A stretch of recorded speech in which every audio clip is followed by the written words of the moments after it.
हमारी वजह से तो नहीं है ना कुछ भी, हम लोग तो इतने ऑनेस्ट हैं यहाँ पे, हम लोगों ने तो कभी कुछ ऐसा कुछ नहीं किया ना, हमें क्यों इतना अजाब दिया जा रहा है।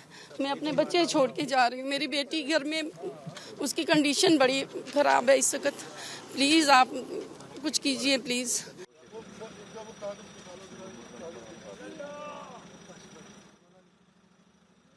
अपने बेटे को गोद में लिए रक्षंदा जहूर ने अपने परिवार को भावभीनी विदाई देते हुए भारत में ही रहने की अपील की है। वह मंगलवार को अमृतसर में अटारी सीमा चौकी पार करने वाले कई पाकिस्तानी नागरिकों में से एक है। मुझे आए हुए 35 साल हो गए हैं। उस दौरान इन्होंने, मेरा वीज़ा भी मेरे पास है, हमने वीज़े के लिए अप्लाई भी करा हुआ है, लेकिन मेरी नेशनलिटी के लिए भी हमने अप्लाई करा हुआ है, लेकिन आज तक वो मुझे नहीं मिली।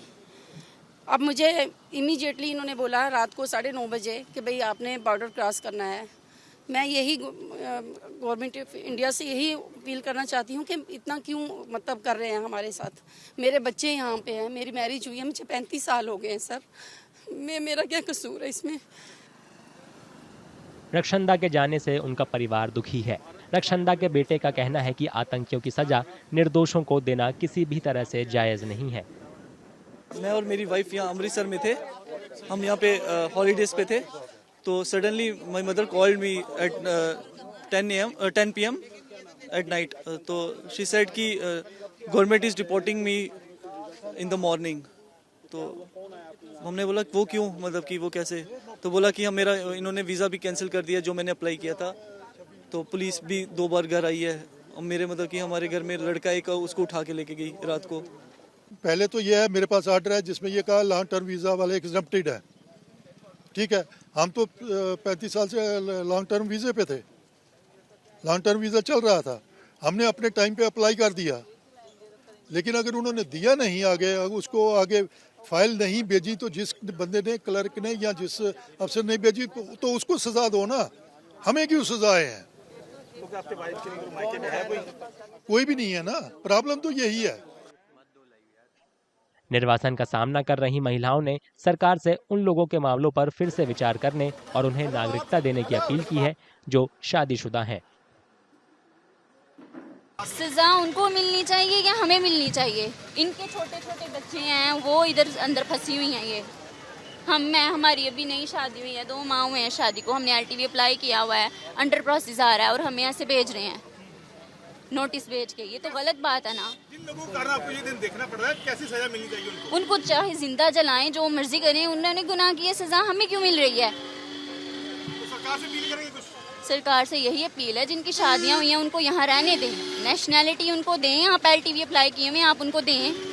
LTV वीज़ा है, हमें अभी 7 महीने हो गए अप्लाई किए हुए, तो अभी बोल रहे हैं आपका रिजेक्ट हो गया, कैंसिल कर दिया, आप जाएं वापस, डिपोर्ट कर रहे हैं। कब हुई शादी आपकी?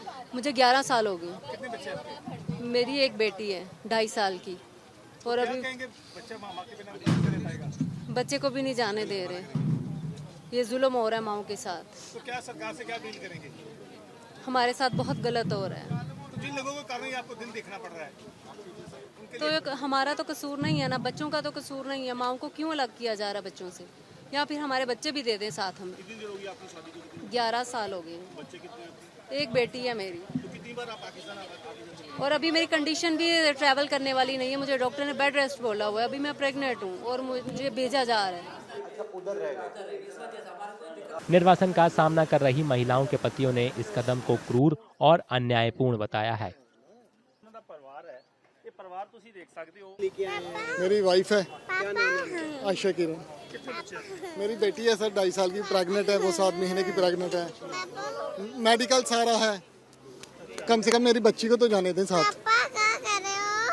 क्या कहेंगे जिन लोगों के लिए कारण देखो वहाँ की गवर्नमेंट और यहाँ की गवर्नमेंट बीच में क्या हो रहा है, पब्लिक पीछे जा रही है और कुछ नहीं हो रहा है। ये बच्चे रह गए हैं 2, आप इतना कर सकते हैं गवर्नमेंट से, बच्ची को तो जाने दें, ये 2.5 साल की बच्ची किसके पास रहेगी?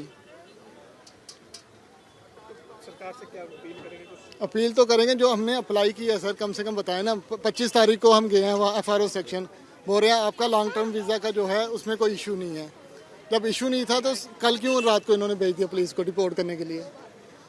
मेरी शादी को 14-15 साल हो गए हैं और 14-15 साल से यहाँ पे रह रहे हैं। हर साल में वो अप्लाई कर रहे हैं, कभी 2 साल का मिल रहा है, कभी साल का मिल रहा है। इस साल भी हमने 11/4/24 को जो 25 को एक्सपायर होना था, उससे 2 महीने पहले तक हमने अप्लाई कर दिया है। डेडलाइन से पहले ही 2 महीने हमने अप्लाई किया है, लेकिन आज बोलते हैं कि आपका वीज़ा ही नहीं है। वो भी रात को, उससे पहले हम 25 को उनके पास गए हैं कि हमारा लॉन्ग टर्म वीज़ा है, हमारा कोई इशू है तो हमें बताएं। नहीं बोल, आप जाएं घर, आपके पास कोई इशू नहीं है आपका। ये जो है सार्क वीज़ा या अपने बिजनेस वीज़ा जो आए हैं फिल्म इंडस्ट्री, उनके लिए, आपके लिए ऐसा कोई नहीं है। तो मेरी वाइफ है सर। बिल्कुल। तो कितने बच्चे आपके? सर 2 बच्चे हैं। कितनी एज इनकी? ये 7 साल का सर और ये 12 साल का।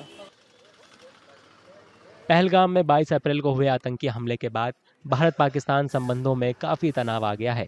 भारत सरकार ने पिछले सप्ताह पाकिस्तानी नागरिकों को जारी किए गए 12 श्रेणियों के वीजा रद्द कर दिए, जिनमें व्यापार, सम्मेलन, आंगतुक और तीर्थयात्री वीजा शामिल हैं। 24 से 27 अप्रैल के बीच कुल 537 पाकिस्तानी नागरिक, जिनमें 9 राजनयिक और अधिकारी शामिल हैं, उन्हें अटारी वाघा बॉर्डर से पाकिस्तान भेज दिया गया। पाकिस्तानी नागरिकों की भारत छोड़ने की अंतिम तारीख 27 अप्रैल थी, लेकिन कुछ पाकिस्तानी नागरिक पारिवारिक कारणों से अब तक भारत नहीं छोड़ पाए हैं। जैसे कि मैं सो रहा हूँ तो पिताजी को जगाना है मुझे, तो वो डायरेक्ट उठाने के बजाय, और हिंसा की परंपरा मेरे यहाँ नहीं थी सौभाग्य से, तो वो क्या करते थे कि उस कमरे में आ जाएंगे या बाहर से गुजरेंगे और चौपाई बोलेंगे, प्रात काल उठ के रघुनाथा